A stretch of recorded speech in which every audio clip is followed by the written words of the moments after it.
চিঠি মনির চৌধুরী। এটি একটি নাটক। মনির চৌধুরীর পূর্ণাঙ্গ নাম আবু নঈম মোহাম্মদ মনির চৌধুরী। তিনি জন্মগ্রহণ করেছিলেন 1925 সালে এবং মৃত্যুবরণ করেছিলেন 1971 সালে। চিঠি একটি সার্থক কমেডি বা মিলনাত্মক নাটক।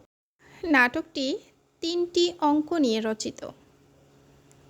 চরিত্রসমূহের মধ্যে রয়েছে পুলিশ অফিসার আসাদুজ্জামান, যিনি হচ্ছেন এই নাটকের নায়িকা মিস মিনা মিনহাজের ভাই।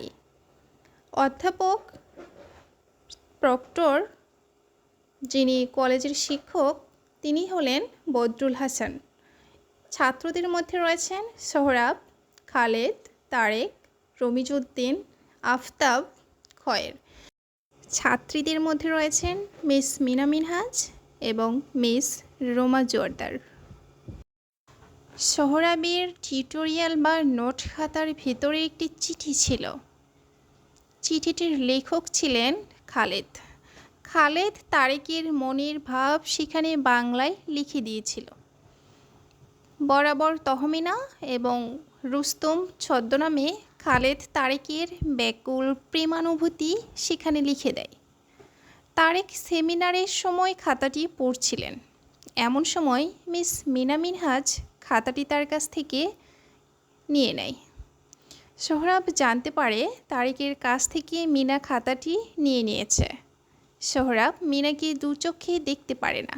সে তার প্রতিদ্বন্দ্বী মিনার উপর ক্ষুব্ধ হয়ে সতীর্থদের উদ্দেশ্যে বলে, তোমরা মিস মিনা মিনহাজকে জানো না।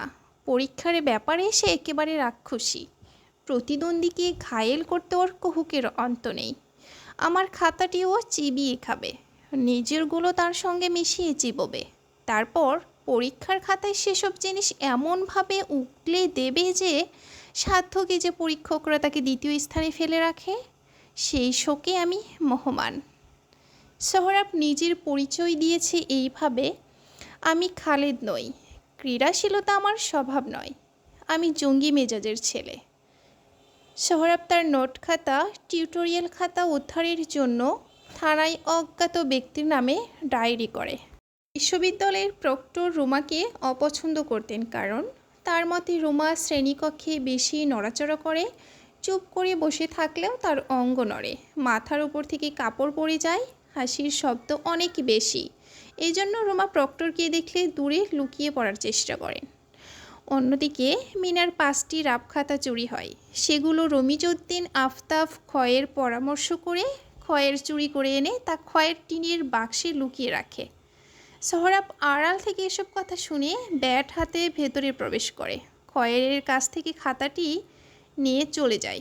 সোহরাব খাতাটি পড়ে খাতা সম্পর্কে মন্তব্য করে, ওটা কোনো খাতাই নয়, বাজে খাতা। ওর মধ্যে কাটাকুটি বেশি, হরফ পরিণত হয়েছে ছবিতে, কথা ছড়াই সামান্য কথাটা লিখেছে 10 বার। অসামান্য কথাটা ঢাকবার বৃথা চেষ্টায় সারা পৃষ্ঠা কালিতে লেপটে দিয়েছে। নখ দিয়ে খুঁটিয়ে খুঁটিয়ে উপড়ে ফেলে দিতে চেয়েছে কারোর নাম, কোনো একটা ডাক, একটা সাড়া। মিনার খাতা চুরি গিয়েছে, সে সেটা রুমাকে বলে। সকালবেলা আসাদ এর বাড়িতে আসে প্রক্টর এবং তার আগেই এসেছিল মিস রোমা জোয়ারদার। সে প্রক্টরের গলার আওয়াজ শুনে মিনার রুমে ঢুকে যায় এবং দেখতে পায় যে সোহরাবের চুরি হয়ে যাওয়া খাতাটি মিনার বালিশের পাশে। রুমা বলে, সেদিন তুমি আমাকে বললে যে আমার খাতা 5টি চুরি হয়ে গিয়েছে, এখানে এসে দেখি নিজেই অন্যের খাতা চুরি করে বসে আছে।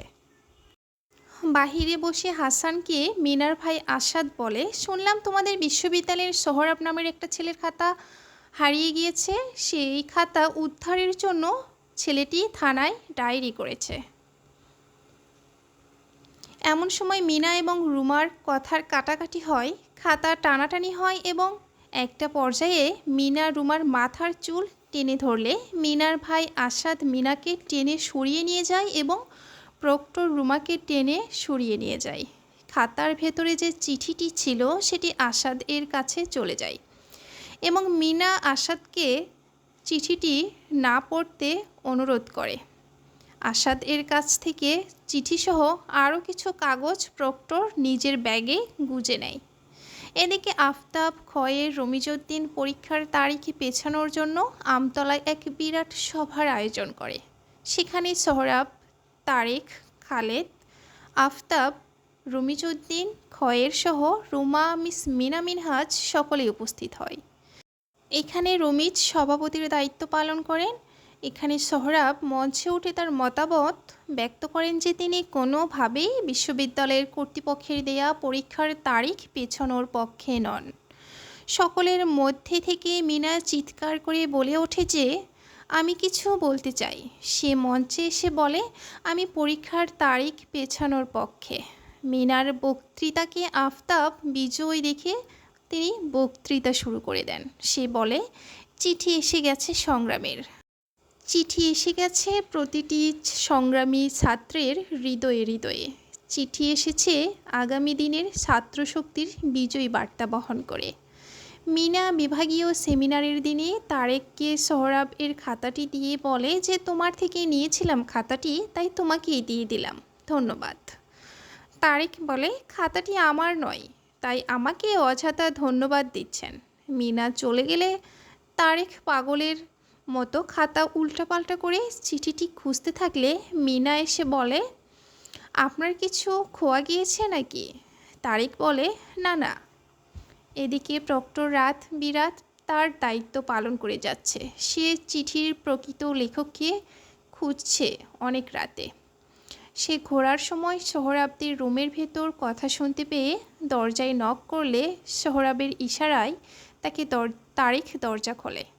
ভেতরে ঢুকে সবার খাতার সাথে বাংলায় লেখা চিঠিটির মিল খুঁজতে থাকে, কিন্তু বাংলা লেখা কোনো খাতা পায় না। 2-3টে খাতা উল্টিয়ে পাল্টিয়ে দেখে সব ইংরেজি লেখা। সোহরাব তখনও মাথা নিচু করে মিনার খাতাটি পড়ছিলেন। খাতাটির মধ্যে মিনা সোহরাব, তারেক এবং প্রক্টর সম্পর্কে অগন্তি গোপন চিন্তা তার ভিতরে প্রকাশ করেছেন। প্রক্টরকে নিয়ে কার্টুন এঁকেছে। তখনই সে সময়েই প্রক্টর হাসান সোহরাবকে বলে কেবল বড় বড় বুলি কবজাও আর ভেতরে ভেতরে শয়তানের ডিপো। বুকে যদি এত ভাব উথলে উঠেছিল তাহলে ওর মুরব্বির কাছে পয়গাম পাঠালে না কেন? পত্রের প্রতি ছত্রে এত গনগনে কামনার শিখা, এত কাদা কাদা আবেগের ইঙ্গিত, আমি কিছুতেই ভাবতে পারছি না যে তোমাদের মধ্যে কেউ এই কাণ্ড করতে পারো। খালেদ বলে এটা ওই চিঠিটার প্রকৃত লেখক আমি। আমার হাতের লেখা।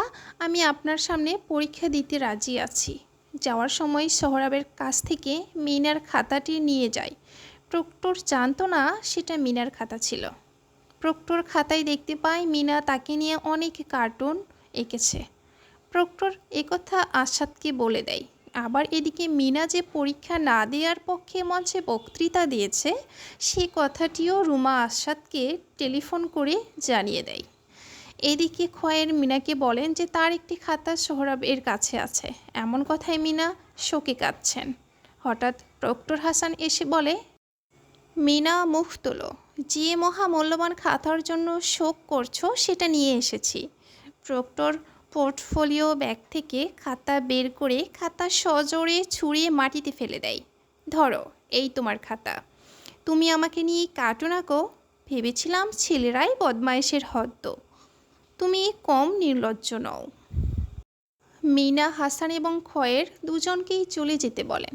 এমন সময় আশাদ এসে বলে কারোর কথা শোনার মতো ধৈর্য সাহস সবই যে তুমি জলাঞ্জলি দিয়েছ সে কথা আর অত চিৎকার করে জাহির করো না। দিনে দিনে নতুন গুণপনার পরিচয় দিচ্ছ। কদর্য চিঠিপত্র গ্রহণ করো, গুরুজনদের মশকরা করে ছবি আঁকো, আর পরীক্ষার সময় এলে বলো এখন নয় পরে। লজ্জা করে না তোমার? একেবারে বয়ে গেছে। মরো না কেন? মরো। মিনা বলে ভাইয়া মরবো, সত্যি মরবো। আমার এই মুখ আর তোমাদের দেখাবো না। প্রক্টর আসাদকে বলে তোমার বোনের কাণ্ডটা দেখলে? আসাদ প্রক্টরকে বলে তুমি আর কথা বলো না, আমি সবই শুনেছি। তুমি যা বলো আর যা করো তার সবটাই ক্যারিক্যাচার। তোমাকে অবিকল বানালেও তা কার্টুনই হবে। মিছে মিছে আমাকে দিয়ে মেয়েটাকে শক্ত করে বকালে। সকালবেলা আসাদ মিনাকে রাগের মাথায় বলে, মা মরা মেয়ে। মিনা ঘরে ঢুকে আত্মহত্যা করার জন্য দরজা বন্ধ করে দেয়। রুমার কথা মতো আসাদ সোহরাবের কাছে আসে তাকে নিয়ে যাওয়ার জন্য। সোহরাবের সাথে রমিজ, তারেক, খালেদও যায়। প্রথমে হাসান মিনাকে বেরিয়ে আসার জন্য অনুরোধ করে, তারপর রমিজ, আফতাব মিনাকে বেরিয়ে আসতে বলে, কিন্তু কাজ হয় না। অবশেষে সোহরাব সবাইকে চলে যেতে বলে, সবাই চলে যায়। রুমা বলে, আমাকে কিছু বলতে হবে না, আমি নিজেই চলে যাচ্ছি। সোহরাব মিনাকে বলে, মিনা, মিনা, আমার কথা শুনতে পাচ্ছ? আমি সোহরাব। সোহরাব, তোমাকে ডাকছি। মিনা, মিনা, আমি লিফলেটের রুস্তম নই, জল জ্যান্ত সোহরাব। তোমাকে ডাকছি। মিনা, মিনা, দরজা খোলো। মিনা, দয়া করে আমার সব কথা শোনো। আজ মিথ্যে কথা বলতে পারবো না। হ্যাঁ, আমি তোমার খাতা পড়েছি, না পড়লে জীবনে মহত্তম সৌভাগ্য থেকে বঞ্চিত হতাম। যেই শুনলাম তুমি বিপন্ন, কঠিন বর্ম গলে অঙ্গে মিশে গেল। মিনা, মিনা, সাড়া দাও, বেরিয়ে এসো। শাস্তি দাও, অপমান করো, উপহার দাও, প্রহার করো, তবু বেরিয়ে এসো। যদি স্বেচ্ছায় না আসো তাহলে সবলে আমি তোমাকে মুক্ত করে নিয়ে আসব। এই রুদ্ধ দুয়ার আমি ভেঙে ফেলব। ঘরে প্রবেশ করে যদি দেখি তোমার অঙ্গ প্রাণহীন, তাকেই গ্রহণ করব। একই অস্ত্রে নিজের দেহ তোমার পাশে স্থাপন করব, কিন্তু তবু তোমার কাছে আসব, আসবই আসব। মিনা খট করে দুয়ার খুলে বেরিয়ে এসে সোহরাবের দিকে এগিয়ে যায়। সোহরাব বোধহয় মুখে বিড়বিড় করে বলে, মিনা, মিনা, মিনা। নাটকটি এখানেই শেষ হয়েছে।